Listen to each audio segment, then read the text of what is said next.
1, 2, is this on? Despite their short run as a duo, Paul Heyman and Jim Ross were one of the most memorable commentary pairings. Paul brought out the best in JR, while Heyman re-established himself as a tremendous heel. You can't decide if you love Stone Cold or if you hate Stone Cold. You don't care about Shut up about it and call a match and do your job. Together, they bickered and argued while providing great calls with their fantastic announcing. Steve Austin is alive today because of his great self-defense. Right. That's a bunch you of want to crap have and you more know respect for Stone I've Cold got Steve no respect Austin. for Austin. Why Even not? less for you. And I'll tell you this, on the unforgiven, Austin's going to get his ass whipped. They showcased immense passion, which helped fans suspend their disbelief and get emotionally invested in the stories being told. By God, I know one thing. Stone Cold knows he can't beat Kurt Angle for the WWF title. Today, we'll highlight some of their best work by listing 10 matches JR and Paul Heyman made iconic with their commentary. You're out of work again. You didn't win, Paul. Your man lost. Kurt Angle just screwed you guys. We all know how historic the legendary TLC match at WrestleMania 17 was, but amidst all the chaos, fans might forget JR and Heyman's performance behind the desk. My boss leader's here. Jerking the edge off. Jim's commentary in particular went from joking to concerned the longer the match went on. This will adversely affect your sexual drive. Ross couldn't believe it when Edge speared Jeff Hardy from the ladder. The Oklahoman had a famous call to go with such an insane spot. Oh my God!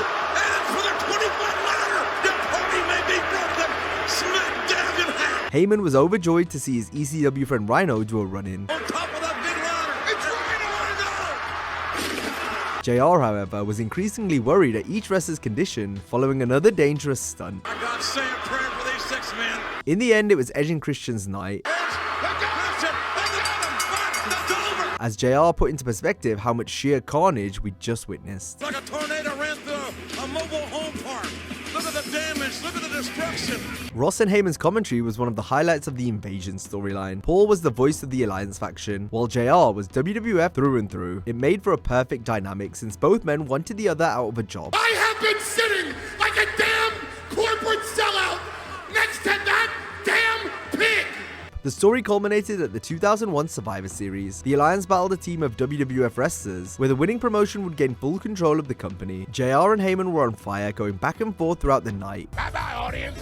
Good old JR signing off after all this time. You know, you're sick. I'm not going to miss you at all. Who gives a damn? It's been miserable working with you. Same here. The two continued to go at each other as the winner-take-all main event was set to begin. You can't decide if you love Stone Cold or if you hate Stone Cold. You don't care about Shut up about it and call a match and do your job. Jim Cornette can replace you tomorrow night, pal.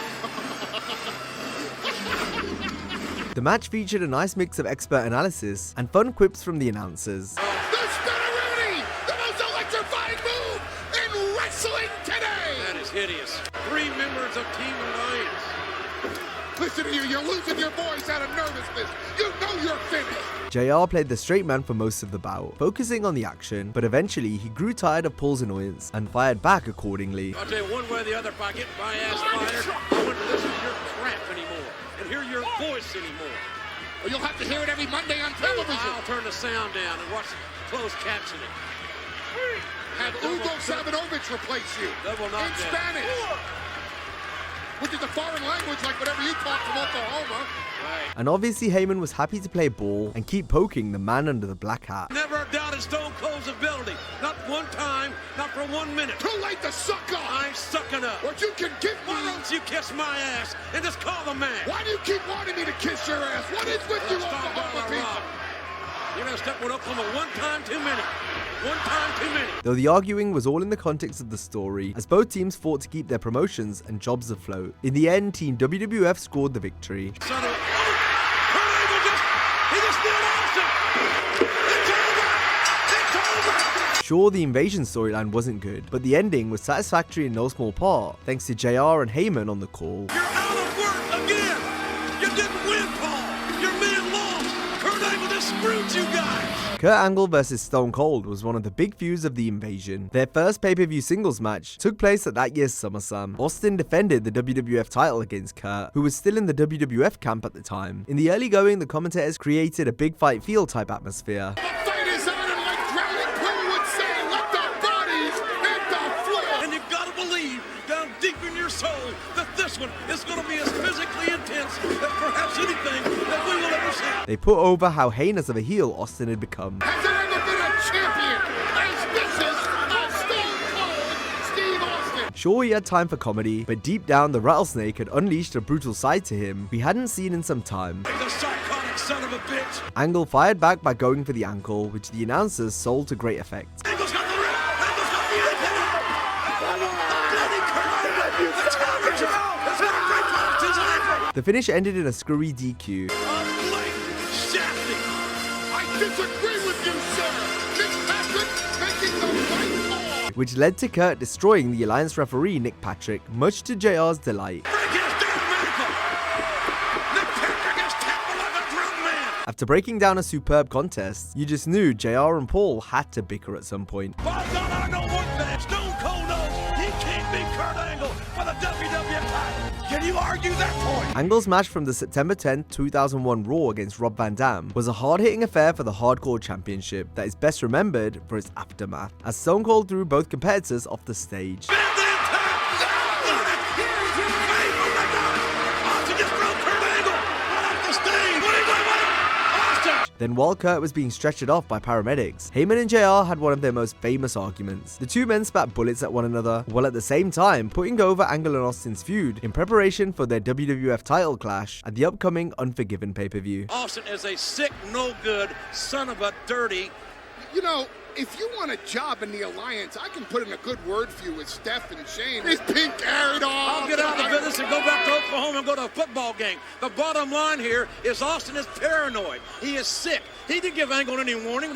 He threw him off that stage. He's a sick human being, and he's running scared. Heyman and JR also did some great work before the invasion began, as they were firing on all cylinders right from the start. Steve Austin is alive today because of his great self-defense. Right. That's a bunch You of want to crap have and you more know it. respect for Stone I Cold got Steve no respect for Austin. Why Even not? less for you. And I'll tell you this: on it's Unforgiven, Austin's going to get his ass whipped. He's going to get his ass whipped in Pittsburgh. By who? And he knows By Kurt Angle? Kurt Angle. By Kurt Angle? Don't get up there. Get out of your Kiss mind. my ass. Stone Cold and Triple H's tag title defense against Jericho and Benoit from May 21st, 2001 is among the greatest Raw matches of all time. It's famous for the game's quad tear, but the bout was a fast-paced, balls-to-the-wall epic where the crowd bet on numerous false finishes. Austin's going to tap out. I mean, wait a minute. Hey, Ram. No. Damn it. As did JR and Heyman, who did a fantastic job putting over the action. This can't be. Count it, damn it. No, come on. It can't be this way. And Benoit can't tap. Triple H tearing his quad didn't take away from such a thrilling encounter, since Hunter went through with the planned finish despite the pain. What are you doing? Jericho's got the walls of Jericho on the game. Benoit! Benoit! It's a headbutt! Then there were more dramatic near falls. And Jericho's on the referee out. And the match continues. And God is going to continue. We were witnessing a 5-star classic before our very eyes. The finale was spectacular, as Jericho and Benoit got the win, while the commentators and fans continued to go nuts. No! Jericho's got the Jericho's done it. Stone Cold joined the announce desk for Benoit's steel cage match with Kurt Angle on the June 11, 2001 episode of Raw. You look at me like that, you little bastard. What's wrong with you?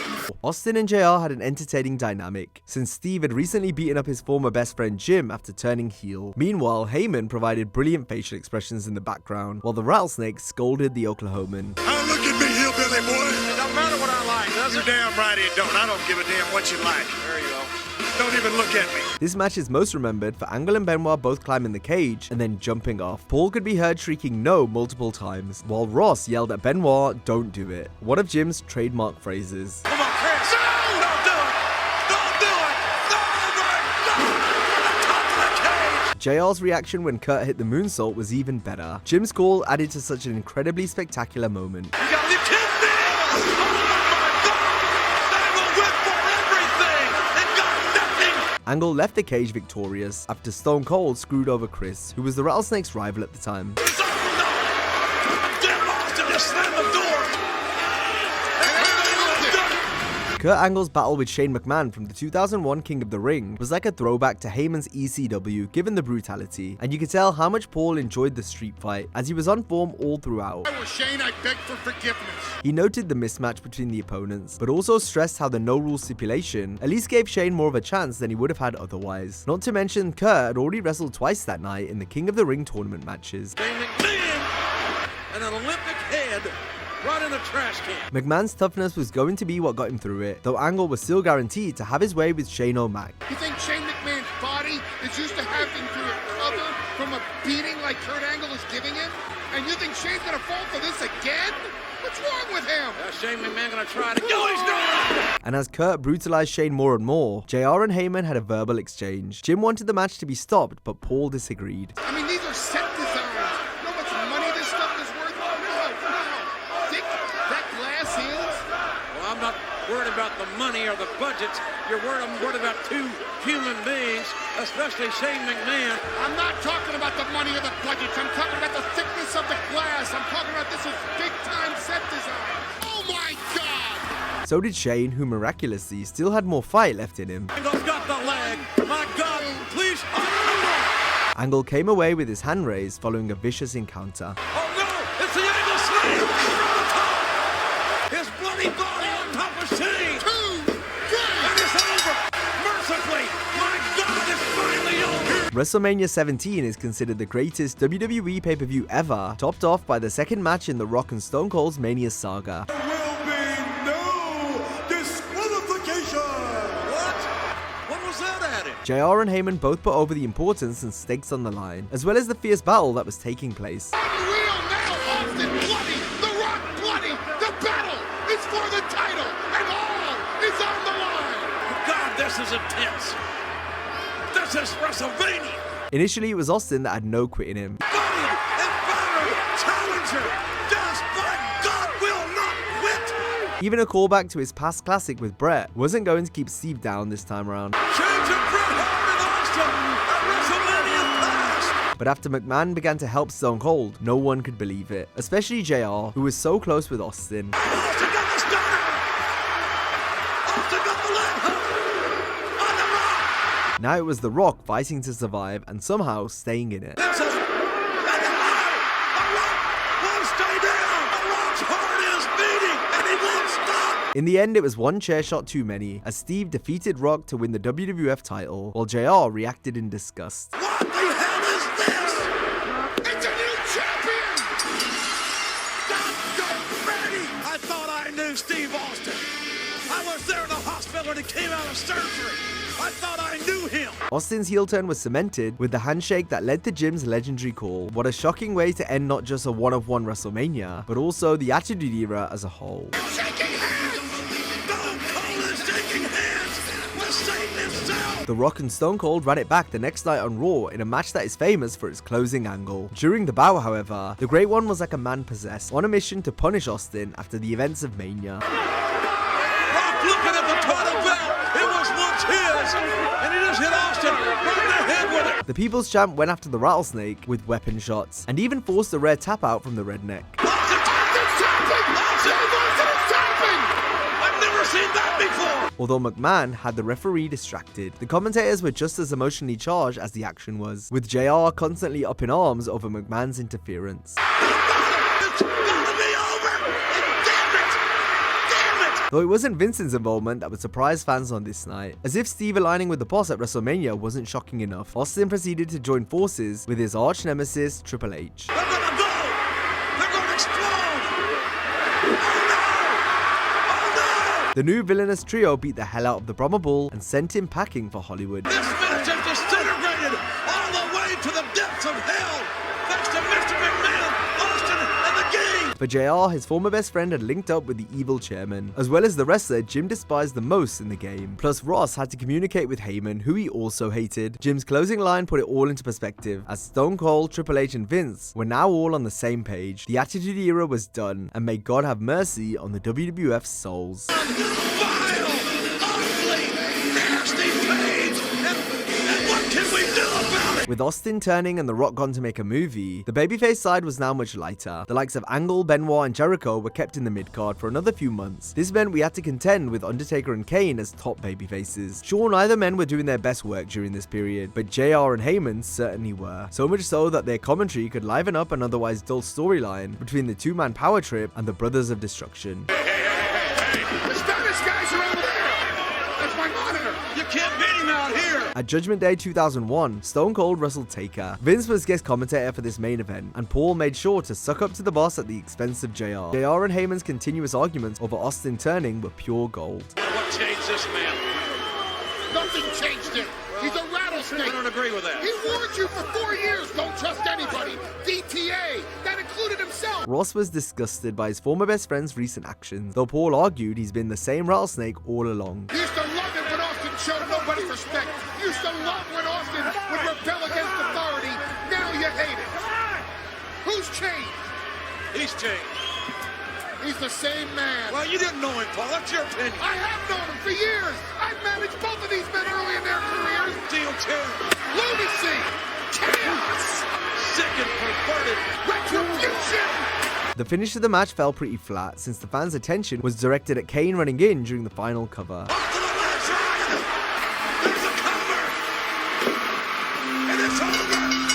The crowd was hot all throughout though, and enhanced the action, as did JR and Heyman, who did a top job painting the picture for us and putting over heel Austin. Austin's the luckiest son of a bitch in the country. Now if you enjoyed this video, be sure to check out our similar video of 10 WWE stars who had real life heat with Stephanie McMahon. Hope you have a great day, and I'll see you next time.